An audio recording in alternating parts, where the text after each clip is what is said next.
अविश्वास प्रस्ताव पर अखाड़ा बनी संसद में आज राहुल ने अपने भाषण से बीजेपी को घायल कर दिया। राहुल ने ऐसे तीखे तीर छोड़े जिससे सदन में बैठी बीजेपी पूरी तरह से हिल गई।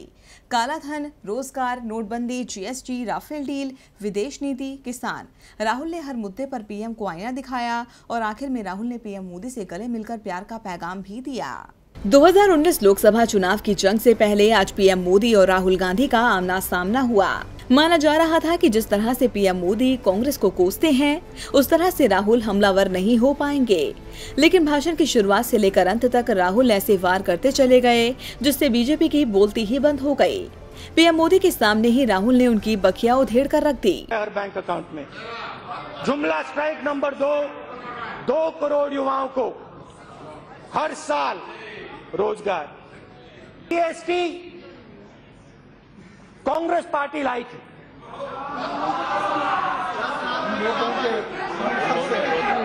आपने विरोध किया था, स्मॉल बिजनेसेस से बात नहीं होती है। प्रधानमंत्री की बात सिर्फ सूट बूट वाले 15-20 सबसे बड़े बिजनेसमैन से होती है। पीएम मोदी अक्सर कांग्रेस के कार्यकाल में हुए घोटालों का जिक्र कर उसे घेरते हैं, लेकिन राहुल ने राफेल घोटाले को लेकर आज पीएम और रक्षा मंत्री को ऐसा घेरा कि हर कोई हैरान रह गया। राहुल ने रक्षा मंत्री पर पीएम के दबाव में बोलने का आरोप भी लगाया। बोला कि मैं ये आंकड़ा नहीं दे सकती हूँ क्योंकि फ्रांस की सरकार और हिंदुस्तान की सरकार के बीच में एक सीक्रेसी पैक्ट है। मैं स्वयं फ्रांस के राष्ट्रपति से मिला और मैंने स्वयं फ्रांस के राष्ट्रपति से यह सवाल पूछा, क्या ऐसा कोई पैक्ट हिंदुस्तान की सरकार और फ्रांस की सरकार के बीच में है? और फ्रांस के राष्ट्रपति ने मुझे बताया कि ऐसा कोई पैक्ट हिंदुस्तान की सरकार और फ्रांस की सरकार के बीच में नहीं है। यह सच्चाई है और उन्होंने मुझे बताया इससे कहने से मेरा कोई इतराज नहीं है। आप ये बात पूरे हिंदुस्तान को बताइए।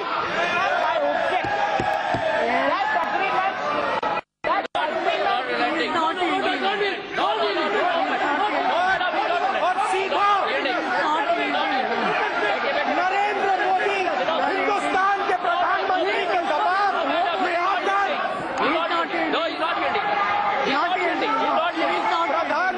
दबाव में आकर निर्मला सीतारमण जी ने देश को झूठ बोला है। रक्षा मंत्री झूठी हैं तो पीएम मोदी मौनधारी हैं। दलितों और महिलाओं के मुद्दे पर बोलते हुए राहुल ने आज पीएम मोदी को यही संज्ञा दी। यहां तक कि राहुल ने बीजेपी से बेटी बचाओ का नारा भी लगाया। उल्टा उनके मंत्री जाकर उन पर हाथ डालते हैं, इससे हिंदुस्तान का फायदा नहीं होता। नोटबंदी, काले धन, राफेल, जीएसटी ऐसा कौन सा मुद्दा था जिस पर राहुल ने पीएम मोदी को आईना ना दिखाया हो? ऐसे में भला राहुल किसान को कैसे भूल सकते थे? किसानों के कर्ज का मुद्दा उठाकर राहुल ने दिखा दिया कि कांग्रेस का हाथ किसानों के साथ। हिंदुस्तान का किसान कहता है माफ, आपने उनका किया, हाथ जोड़ के आपसे कहता है हमारा भी थोड़ा सा माफ कर दीजिए। और फाइनेंस मिनिस्टर कहते हैं नहीं, किसान का कर्जा माफ नहीं होगा। मॉब लिंचिंग पर तो पहले से ही कांग्रेस हमलावर है और आज जब राहुल को संसद में बोलने का मौका मिला तो उन्होंने इस मुद्दे पर पीएम मोदी को ही कटघरे में खड़ा कर दिया।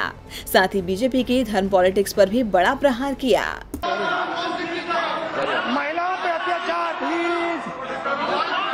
पूरे देश में, दलितों, आदिवासियों, माइनॉरिटीज पे अत्याचार, लोग मारे जा रहे हैं, पीटे जा रहे हैं, कुचले जा रहे हैं।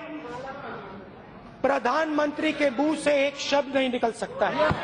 देश में नाकामियां गिनाते गिनाते राहुल गांधी पीएम मोदी की विदेश यात्रा पर भी पहुंचे, जहां चीन के साथ खराब संबंधों को लेकर पीएम पर तंज कसा।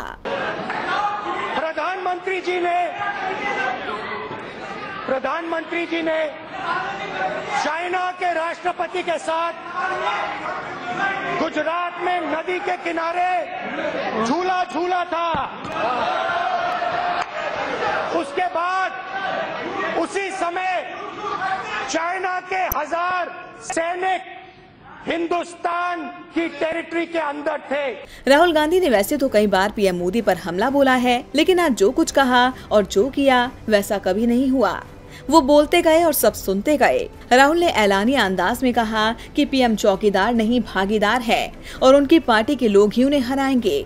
आखिर में राहुल ने पीएम मोदी को जादू की झप्पी भी दी, जिसने सदन में सबको हैरान कर दिया। यहाँ तक कि पीएम मोदी भी भौचक्का रह गए। आपके अंदर मेरे लिए नफरत है, आपके अंदर मेरे लिए गुस्सा है, आपके लिए मैं पप्पू हूँ, आपके लिए मैं अलग अलग गाली दे सकते हो, मगर मेरे अंदर आपके खिलाफ इतना सा भी गुस्सा, इतना सा भी क्रोध, इतनी सी भी नफरत नहीं है।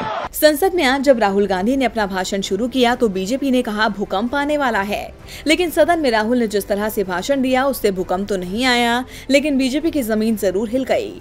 2019 के लोकसभा चुनाव से पहले राहुल का ये आक्रामक भाषण कांग्रेस की जमीन तैयार करने में जरूर मदद करेगा। डीवी लाइव की रिपोर्ट।